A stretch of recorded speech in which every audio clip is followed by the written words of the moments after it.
ನಮಸ್ಕಾರ ಎಲ್ಲರಿಗೂ. ನಾವೊಂದು ರಿಸರ್ಚ್ ಮಾಡತ್ನು ಏನಪ್ಪಾ ಅಂದ್ರೆ ಸ್ಲಮ್ ಏರಿಯಾ ಬಗ್ಗೆ ಮಾಡತ್ನು. ನಾ ಇವತ್ತು ಇರೋದೆಲ್ಲಪ್ಪ ಅಂದ್ರೆ ಬೆಳಗಾವಿಯ ಕಲಬುರಗಿ ಅಲ್ಲಿರುವಂತ ಒಂದು ಸ್ಲಮ್ ಏರಿಯಾದಾಗದನು.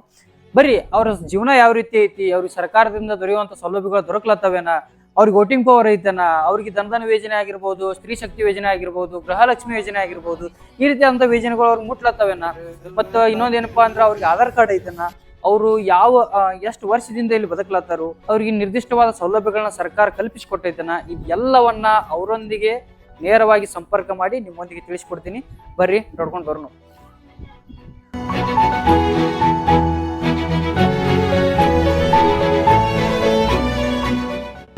ಒಬ್ಬನು ಬೇರೆಗೌಡ ಇದ್ದ, ಬೇರೆಗೌಡ ಕೂಡ ನಾವು ಮಾತಾಡಿದ್ರೇನೆ ಅವ್ರು ನೋಡಿ ಏನಂತಾದ್ರು, ಈ ಜಾಗ ನೀವೆಲ್ಲರೂ ಕಿತ್ರಿ ಕರ್ನ ನಾವ್ ಇಲ್ಲಿ ಗಾರ್ಡನ್ ಮಾಡ್ತೇವಿ ಅಂತ ನಮ್ ಜೋಪಡಿಗಳೆಲ್ಲ ವ್ಯವಸಾಯ ನೋಡ್ರಿ ಹಿಂಗೆಲ್ಲ ಆಗ್ತಾ ಇದೆ. ಕಿತ್ ಕೊಡ್ಲತ್ತಾರ. ಈ ಜೋಪಡಿಗಳೆಲ್ಲ ಮನಿಗಿನಿ ಏನೋ ಮಾಡಿ ಕೊಟ್ಟಿಲ್ಲ. ಬಟ್ ನಿಮ್ದು ಈಗ ಆಧಾರ್ ಕಾರ್ಡ್ ಅದು ಎಲ್ಲ ಇಲ್ಲಿದೆ, ಎಲ್ಲ ಇಲ್ಲಿದ್ವ ಅದಾವ. ನಿಮಗ್ ಸ್ವಂತ ಹೊಲ ಎಲ್ಲ ಮನಿ ಏನಿಲ್ಲ ಏನಿಲ್ಲ. ನಾ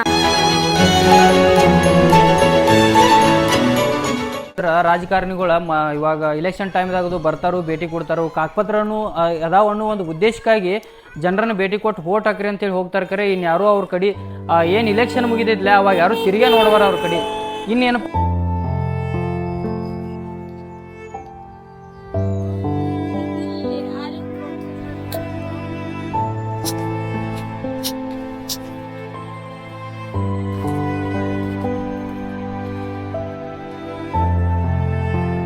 ಇಲ್ಲಿ ನೋಡ್ರಿ, ಅಲ್ಲಿ ಕಾಣೋದೈತ್ಲ ಅಂತ ತೋರ್ಸಿ.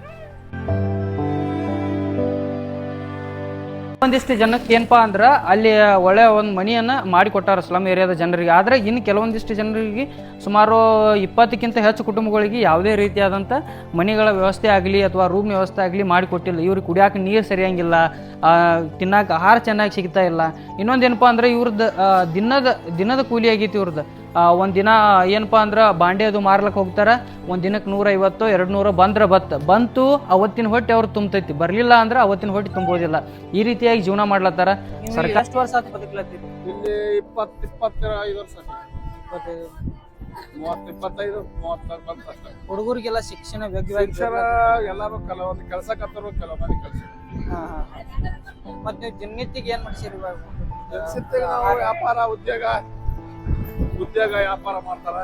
ಕೆಲವು ಮಂದಿ ಚಾಪಿ ಮಾರಕ್ ಹೋಗ್ತಾರ, ಟೇಷರ್ ಸಾಮಾನ್ ಮಾಡ್ತಾರ ಅಂತ ಎಲ್ಲ ಒಟ್ಟಿ ಜೀವನ ಯಾವ ವ್ಯಾಪಾರ ಮಾಡ್ತಾರ. ಈ ಗೋರ್ಮೆಂಟ್ ನೌಕರಸ್ಥರ ಗೌರ್ಮೆಂಟ್ ನೌಕರು ಯಾರು ಇಲ್ಲ ಕಡೆ, ಯಾರಿಲ್ಲ. ನಮ್ಮ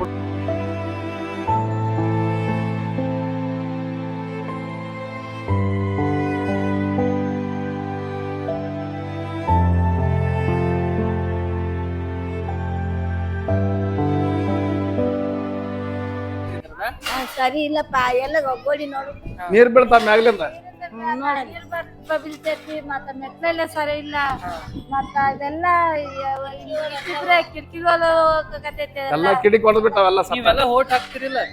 ಓಟ್ ಹಾಕ್ಸಿದ್ವಿ. ಓಟ್ ಹಾಕೋ ಟೈಮ್ದಾಗ ರಾಜಕಾರಣಿ ಅಂತ ಬಂದಿರ್ತಾರೆ, ಮಾಡ್ತೀವಿ ಅಂತಾರ. ಆ ಬೇಟಾಕ ಮಾಡ್ತೀವಿ ಅಂತಾರ, ಮತ್ತೆ ಬರೋದಿಲ್ಲ.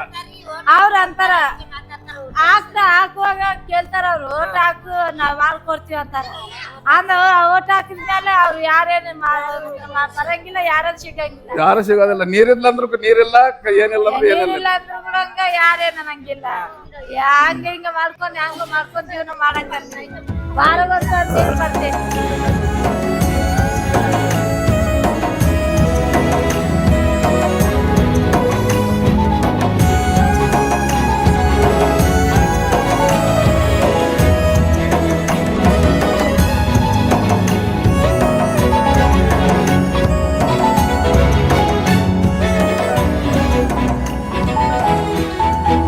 घर पे नल नहीं है और खिड़की में कांच भी नहीं है बराबर, पानी नहीं, कुछ नहीं.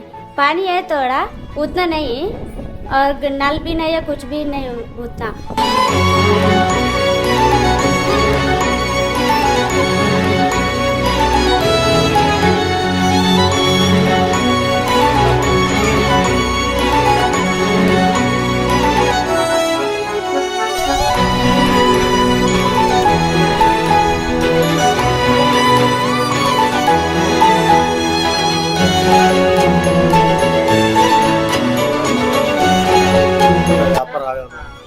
ಆಯ್ತು ಒಂದಿಲ್ಲ.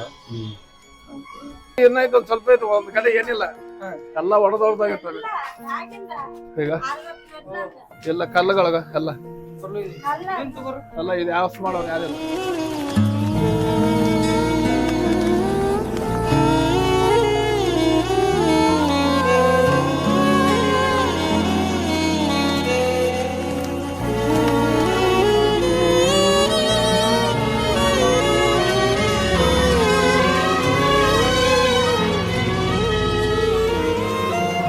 ಯಾರು ರಾಜಕಾರಣ ಯಾರು ಬರೋದಿಲ್ಲ, ಯಾರು ಪಬ್ಲಿಸಿಟಿ ಮಾಡೋದಿಲ್ಲ, ನೀವು ಈ ಥರ ಮಾಡ್ರಿ ಅಂತ ಯಾರು ಹೇಳೋದಿಲ್ಲ.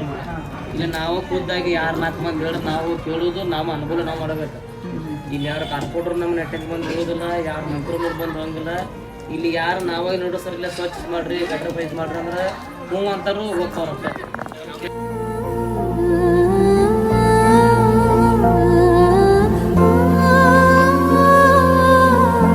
ಏನಪ್ಪ ಅಂದ್ರೆ ಇಲ್ಲಿ ಸ್ವಚ್ಛ ಮಾಡಕ್ಕೆ ಬರ್ತಾರಂತ ಜನ, ಅಂದ್ರೆ ಪುರಸಭೆದವ್ರು ಬರ್ತಾರಂತ. ಕಸ ತೆಗೆದ ಇಲ್ಲಿ ನೋಡ್ರಿ, ಇಲ್ಲಿ ತೆಗೆದ ಇಲ್ಲೇ ಹೋಗಿದ್ ಬಿಡ್ತಾರಂತ ಮ್ಯಾಲ. ಇದು ಕಸ ತೆಗ್ದಂಗೂ ಆಗ್ಬಾರ್ದು, ಕೆಲಸ ಮಾಡಿದಂಗೂ ಆಗಬೇಕು. ಇಲ್ಲಿ ಜನ ಇದ್ರ ಬಗ್ಗೆ ಏನು ಹೇಳ್ತಾರೆ ಕೇಳೋಣ ಬರ್ರಿ ನೋಡ್ರಿ. ಏನಿಲ್ಲಪ್ಪ, ದಿನ ಯಾವಾಗ ವಾರಕ್ಕೊಂದ್ಸಲ ಬಂದು ಗಟ್ರಿಂದ ಕಸ ತೆಗೆದು ಒಂದಿಟ್ಟು ಆಸನ ಮಾಡಿದ್ರೆ ಮಕ್ಕಳ ಮರಿ ಎಲ್ಲರೂ ಚಲೋ ಇರ್ತಾರೆ. ಮತ್ತು ಈ ಥರ ಹಿಂಗೆ ಮಾಡ್ಕೋತ ಹೋದ್ರೆ ಮಕ್ಕಳಿಗೆ ದವಾಖಾನೆ ರೊಕ್ಕ ಹಾಕಿ ನಮ್ಗೆ ಸಾಕಾಗತ್ತೈತಿ. ಎಷ್ಟು ರೊಕ್ಕ ಹಾಕೋದ್ರೆ ನಾವು ಹೇಳಿ, ಒಂದೊಂದ್ಸಲ ದವಾಖಾನೆ ಆದ್ರೆ 30,000 40,000 ರೂಪಾಯಿ ದವಾಖಾನೆ ಹಾಕಾಕತ್ತೀವಿ ನಾವು ಇಲ್ಲಿ. ಮತ್ತು ಈ ಥರ ಹೇಳಕ್ಕೆ ಹೋಗೋಣ ತೆಗಿತೇವೋ ಮಾತಾಡ್ತಾರೆ. ಮತ್ತೇನು ಮಾತಾಡ್ಬೇಕ್ರಿ ಅವ್ರ ಹಿಂಬಲ್ಲಿ ನಾವು?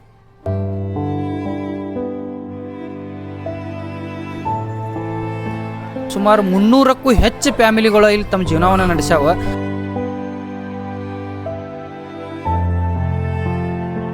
ನೋಡಿದ್ರಲ್ಲ, ಸರ್ಕಾರ ಕಟ್ಟಡ ವ್ಯವಸ್ಥೆಯನ್ನು ಕೊಟ್ಟೈತೆ, ಆದರೆ ಜನರಿಗೆ ಬದುಕಲಿಕ್ಕೆ ಬೇಕಾದಂಥ ಮೂಲಭೂತ ಸೌಲಭ್ಯನ ಕೊಟ್ಟಿಲ್ಲ. ನೀರಿನ ವ್ಯವಸ್ಥೆ ಇಲ್ಲ, ಹೆಲ್ತ್ ಸರಿಯಂಗಿಲ್ಲ, ಜನರಿಗೆ ಯೋಗ್ಯವಾದ ಶಿಕ್ಷಣವನ್ನು ಕೊಡ್ತಾ ಇಲ್ಲ. ಅದು ಸರ್ಕಾರ ಯಾವ ರೀತಿ ನೋಡ್ತೈತಿ? ಕಟ್ಟಡಗಳು ಕಟ್ಟ್ಯಾರ ಅಷ್ಟೇ, ಯಾವ ಗಡಿ ಒಡೆದು ಹೋದ ಗೋಡಿ ಮೆಟ್ಟಲುಗಳು ಒಡೆದಾವ. ಈ ಯಾವ ಟೈಮ್ದಾಗ ಈ ಕಟ್ಟಡ ಬೀಳ್ತೈತಿ ಅಂತೇಳಿ ಹೇಳಕ್ಕೂ ಆಗಂಗಿಲ್ಲ. ರಾಜಕಾರಣಿಗಳು ಏನು ಮಾಡ್ತಾ ಇದ್ದಾರೆ ಅಂದ್ರೆ, ಎಲೆಕ್ಷನ್ ಟೈಮ್ದಾಗ ಬಂದ ಆಶ್ವಾಸನೆ ಮಾತ್ರ ಕೊಡ್ತಾ ಇದ್ದಾರೆ, ಆದರೆ ಯಾವುದೇ ರೀತಿಯಾದಂಥ ಜನರಿಗೆ ಅವಕಾಶವನ್ನು ಕಲ್ಪಿಸಿಕೊಡ್ತಾ ಇಲ್ಲ. ಇಷ್ಟ ಈಗಿನ ಸ್ಲಮ್ ಜನರ ದುಸ್ಥಿತಿ ಯಾವ ರೀತಿಯಾಗಿ ನಡೆದೈತೆ ಅಂದ್ರೆ ಇದನ್ನ ನೀವ ಕಣ್ಣಾರೆ ನೋಡ್ಬೋದು. ಈಗ ದಿನದ ವ್ಯಾಪಾರ ದಿನಗೂಲಿ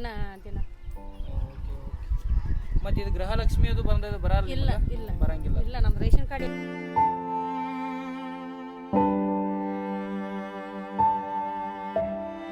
ನಮಗೆ ಮಳೆಗಾಲನಾಗ ಅಂದ್ರೆ ಸರ ಈಗ ಎಲ್ಲ ನೀರೆಲ್ಲ ಮನೆಗೆ ಬರ್ತಾವ.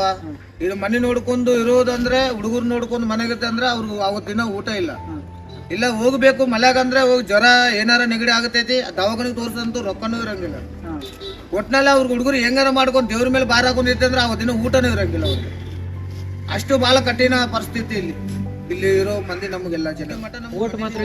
ಇಲ್ಲ ಕಡಿತೀವಿ, ಅಲ್ಲಿ ಕಿತ್ತಾಕಿದ ಕೂಡಲೇ ಎಲ್ಲಿ ಶರಣನಗರ ಕಡೆ ಬಂದ್ವಿ, ಅಲ್ಲಿ ಹೈವೇ ಬಾಜಿಗೆ ಅಲ್ಲಿ ಕಿತ್ತಾಕಿದ ಕೂಡಲೇ ಒಟ್ಟಮೂರಿ ಕಡೆ ಹೋದ್ವಿ, ಅಲ್ಲಿಂದ ಕಿತ್ತಾಕಿದ ಕೂಡಲೇ ಲಾಸ್ಟ್ ಇಲ್ಲಿ ಬಂದ್ವಿ. ಈಗ ಇಲ್ಲಿಂದ ಕಿತ್ತರೆ ಅಲ್ಲಿ ಹೋಗಿದ್ವಿ, ಮತ್ತೆ ಇಲ್ಲಿಂದ ಕಿತ್ತರೆ ಮತ್ತೆ ಎಲ್ಲಿ ಹೋಗೋದು ಇನ್ನೂ ಗೊತ್ತಿಲ್ಲ ನಮ್ಗೆ. ಹಿಂಗ ನಮ್ಮ ಜೀವನ ಹಿಂಗ ಹೋಗ್ತಾ ಇರುತ್ತೆ.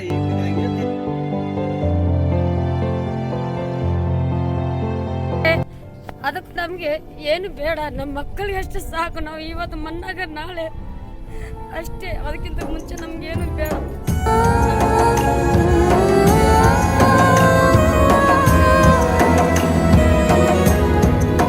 ನಮ್ಮ ಮಕ್ಕಳು ಚೆನ್ನಾಗಿರೋ ಸಾಕು ನಮ್ಗಷ್ಟೇ. ನಮ್ಮ ತಿನ್ನೋಕ್ಕೂ ಕೂಳಿದ್ರೆ ಪರವಾಗಿಲ್ಲ. ಇಂಥದ್ದಲ್ಲಿ ನಾವೆಲ್ಲ ಜೀವನ ಮಾಡ್ತಾ ಇದ್ದೇವಲ್ಲ, ಕೈ ಬಿದ್ದು ಬೇಡ್ಕೊಂತೇವೆ.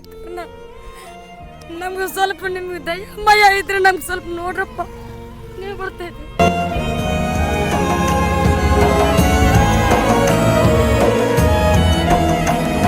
ಮನೆ ನೋಡಿದ್ರೆ ಮನೆ ಇದು ಮುರಿದು ಬಂದಿತ್ತು ಮನೆ ಮೇಲೆ. ಅದ್ರೊಳಗೆ ಹುಡುಗರು ಇದ್ರು. ಅಕಸ್ಮಾತ್ ಅವತ್ತು ಒಂದು ಕ್ಷಣ ಇದ್ದಿದ್ದಿಲ್ಲ ಅಲ್ಲಿ. ಇದ್ದಿದ್ರ ಹುಡುಗರು ಯಾರೋ ಸಾಯ್ತಿದ್ರಲ್ಲಿ. ನೋಡಿದ್ರಲ್ಲ ಸ್ಲಮ್ ಜನರ ಜೀವನ ಯಾವ ರೀತಿ ಇದೆ ಅಂತ. ಸುಮಾರು 25 ವರ್ಷಗಳಿಂದ ಹಲವು ಭಾಷಿಗರು ಹಲವು ಭಾವನೆಗಳೊಂದಿಗೆ ಬದುಕ್ತಿದ್ದಾರೆ. ಎಷ್ಟೋ ಜನರಿಗೆ ಬದುಕಲಿಕ್ಕೆ ಸರಿಯಾದ ಮನೆ ಇಲ್ಲ. ಇನ್ನೆಷ್ಟೋ ಜನರಿಗೆ ಮನೆ ಇದ್ದರೂ ಕೂಡ ಆ ಕಟ್ಟಡಗಳು ಯಾವಾಗ ಬೀಳುತ್ತೋ ಅನ್ನೋದೇ ಗೊತ್ತಿಲ್ಲ. ದಿನದ ಕೂಲಿ, ದಿನದ ಊಟ, ಇಲ್ಲಿಯ ಆಧಾರ್ ಕಾರ್ಡ್, ಇಲ್ಲಿಯ ವೋಟಿಂಗ್ ಕಾರ್ಡ್, ಇಲ್ಲಿಯ ರೇಷನ್ ಕಾರ್ಡ್ ಹೊಂದಿದ್ರೂ ಸಹ ಅವು ಯಾವುವೂ ಸಹ ಉಪಯೋಗಕ್ಕೆ ಬರ್ತಾನೇ ಇಲ್ಲ. ರಾಜಕಾರಣಿಗಳ ಆಶ್ವಾಸನೆಯ ರವಿಕೆ, ನಿರುದ್ಯೋಗ, ಅನಕ್ಷರತೆ, ಅನಾರೋಗ್ಯ, ಬಡತನ ಹೀಗೆ ಹಲವಾರು ಕಷ್ಟಗಳನ್ನು ಎದುರಿಸಿ ಜೀವನವೇ ಬೇಡವೆನಿಸಿದರೂ ತಮ್ಮ ಮಕ್ಕಳ ಭವಿಷ್ಯಕ್ಕಾದರೂ ಸಹ ಶ್ರಮಿಸಿ ಸೋತಿರುವ ಇಂತಹ ಅದೆಷ್ಟೋ ಸ್ಲಮ್ ಜನರ ಜೀವನವನ್ನು ಸುಧಾರಿಸಬೇಕೆಂದು ಈ ಮೂಲಕ ಸರ್ಕಾರಕ್ಕೆ ವಿನಂತಿ ಮಾಡಿಕೊಳ್ಳುತ್ತೇನೆ.